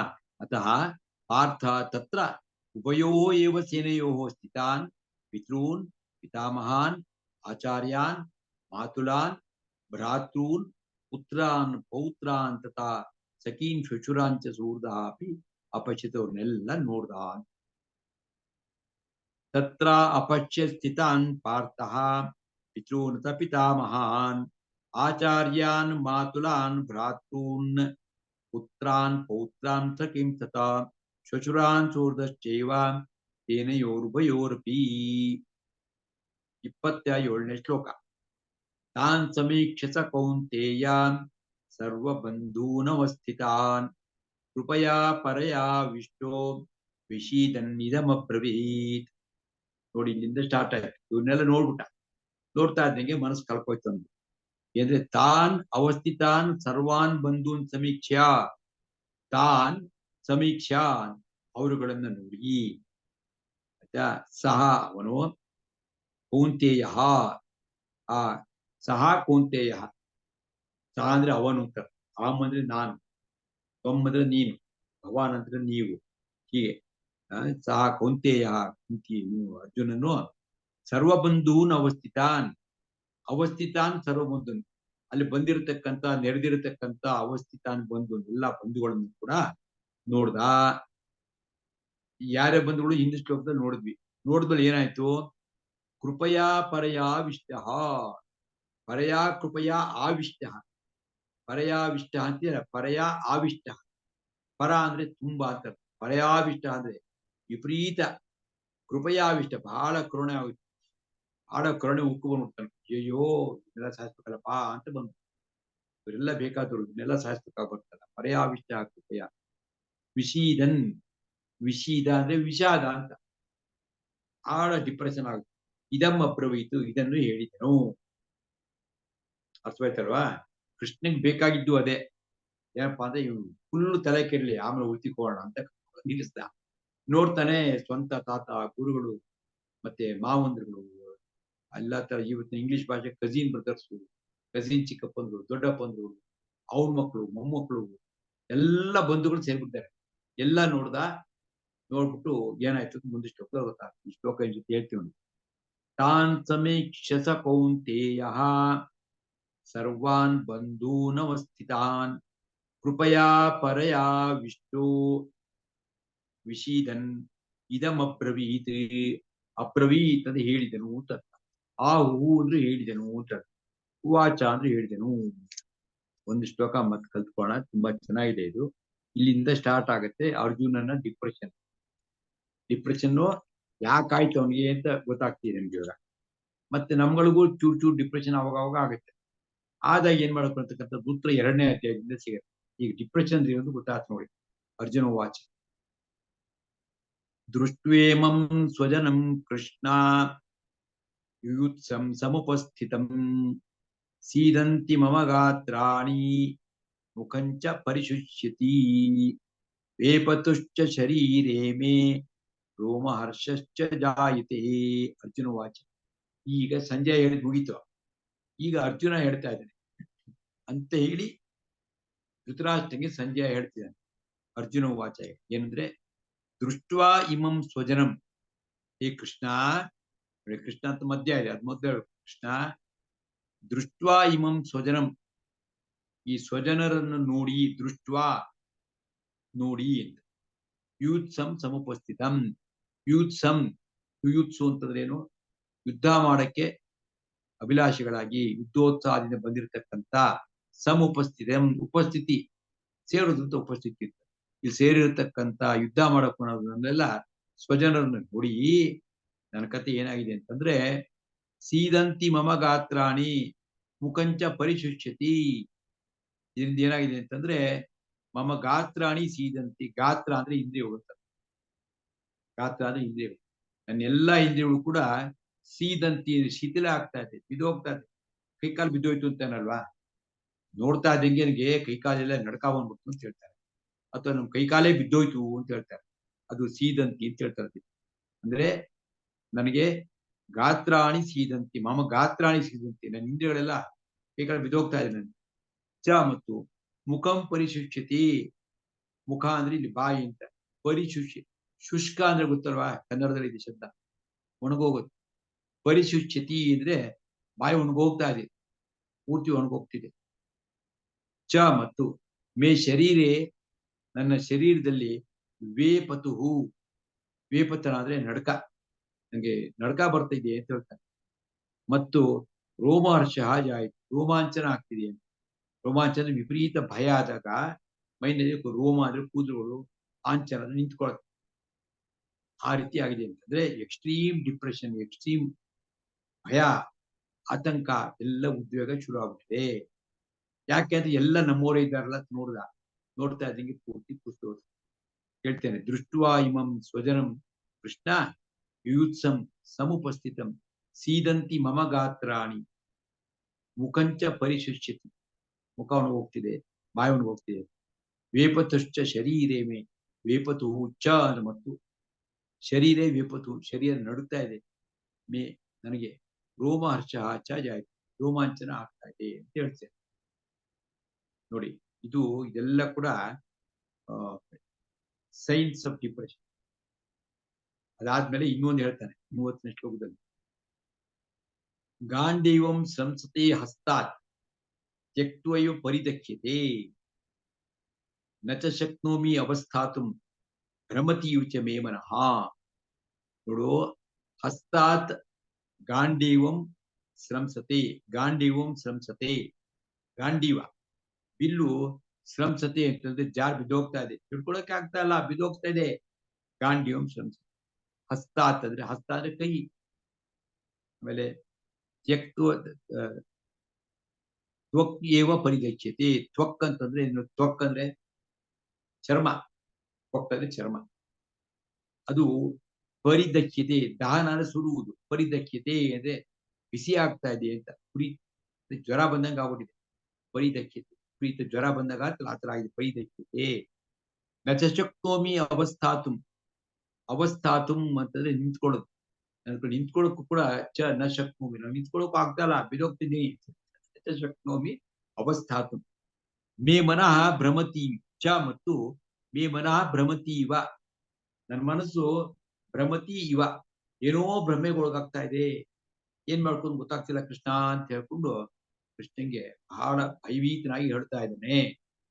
ಗಾಂಡೀವಂ ಸ್ರಂಸತಿ ಹಸ್ತಾತ್ ತ್ವಕ್ಯೇವ ಪರಿದಕ್ಷ್ಯತೆ. ತ್ವಕ್ ಅಂದ್ರೆ ಚರ್ಮ, ಪರಿದಕ್ಷ್ಯತೆ ದಹನ. ನೋಡಿ, ಎಲ್ಲಾ ಶಬ್ದಗಳು ನಮ್ಮ ಕನ್ನಡ ಭಾಷೆ ಕತ್ತಲಿದೆ. ನಾವು ಗಮನ ಕೊಟ್ರೆ ಸಂಸ್ಕೃತ ನಮ್ಗೆ 50% ಈಗಾಗಲೇ ಬರುತ್ತೆ. ನಚ ಶಕ್ನೋಮಿ ಅವಸ್ಥಾತುಂ ಭ್ರಮತಿ ಯೋಚ ಮೇ ಮನಃ, ನನ್ನ ಮನಸ್ಸು ಭ್ರಮೆಗೊಳಗಾಗ್ತಾ ಇದೆ, ಏನ್ ಮಾಡ್ಕೊಂಡು ಗೊತ್ತಾಗ್ತಾ ಇಲ್ಲ ಕೃಷ್ಣ ಅಂತ ಒಂದ್ಸಲಿ ಹೇಳ್ಕೊಂಡು ಹೋಗ್ತಾರೆ. ಅದು ಹಿಂಗೆ ಪ್ರೊಲಾಂಗ್ ಆಗುತ್ತೆ, ಇನ್ನು ಕೂಡ ಬೇರೆ ಬೇರೆ ಆಗುತ್ತೆ. ಪ್ರಾಯಶಃ ಇವತ್ತು 30 ಶ್ಲೋಕ ಆಗಿದೆ. ಏನೇನು ಹೇಳ್ತಾನೆ, ಮತ್ತು ವೀಕ್ನೆಸ್ ಬಂದಾಗ ನಾವೇ ಒಂದು ಆರ್ಗ್ಯುಮೆಂಟ್ ಬಿಲ್ಡಪ್ ಮಾಡ್ಕೊಂಡು, ನಾನು ಮಾಡ್ತಾ ಇರೋದು ಸರಿ, ಅದೇ ರೀತಿ ಅರ್ಜುನ ಮಾಡ್ತಾನೆ. ಸೊ ಅರ್ಜುನ ಮಾಡ್ದಂಗೆ ನಮ್ಗಳಿಗೂ ಆಗುತ್ತೆ. ಸೊ ಇದೇನೇನ್ ಆಗತ್ತೆ ಅಂತ ತಿಳ್ಕೊಂಡ್ರೆ ನಾವು we can become very big counsellors ಆಗ್ಬೋದು. ಕೌನ್ಸಿಲಿಂಗ್ ಅಂತ ಮಾಡ್ತಾರೆ ನೋಡಿ, ಸಮಾಧಾನ ಮಾಡ್ತಕ್ಕಂಥ. Krishna was the first psychiatrist in the world. ಯಾರ್ಯಾರು ಸೈಕಾಲಜಿ ಓದ್ತಾರೋ ಅವರೆಲ್ಲ ಇದನ್ನ ಕೇಳ್ಬೇಕಿದೆ, ಯಾವ ರೀತಿ ಕೃಷ್ಣ ಸಮಾಧಾನ ಮಾಡ್ತಾರೆ, ಹೇಗೆ ಹೇಳ್ತಾರೆ. ಮತ್ತೆ ಜೀವನದಲ್ಲಿ ಎಲ್ಲಾರ್ಗೂ ಒಂಥರ ಡಿಪ್ರೆಷನ್ ಶಬ್ದ ಉಪಯೋಗಿಸ್ಬೇಕು ಗೊತ್ತಿಲ್ಲ, ಒಂಥರ ಕಿಂ ಕರ್ತವ್ಯಂ, ಏನ್ ಮಾಡ್ಬೇಕು ಅಂತ ಗೊತ್ತಾಗದೇ ಇರತಕ್ಕಂಥ ಪರಿಸ್ಥಿತಿಗೆ ಎಲ್ರಿಗೂ ಜೀವನದಲ್ಲಿ ಆಗುತ್ತೆ. ಆ ಸಮಯದಲ್ಲಿ ಭಗವದ್ಗೀತೆ ನಮ್ಗೆ ಬಹಳ ಹೆಲ್ಪ್ ಆಗ್ತದೆ. ಹೀಗಿರ್ಬೇಕು, ಏನ್ ಮಾಡೋದು. ಸೊ ಮುಂದಿನ ಇವತ್ತು 30 ಶ್ಲೋಕ ಆಗಿದೆ. ಮುಂದಿನ ಶ್ಲೋಕಗಳನ್ನ ನಾಳೆ ಕೇಳಬೇಕು ಅಂತ ಹೇಳ್ತಾ ಇವತ್ತಿನ ತರಗತಿ ಮುಗಿಸ್ತಿದ್ದೀನಿ.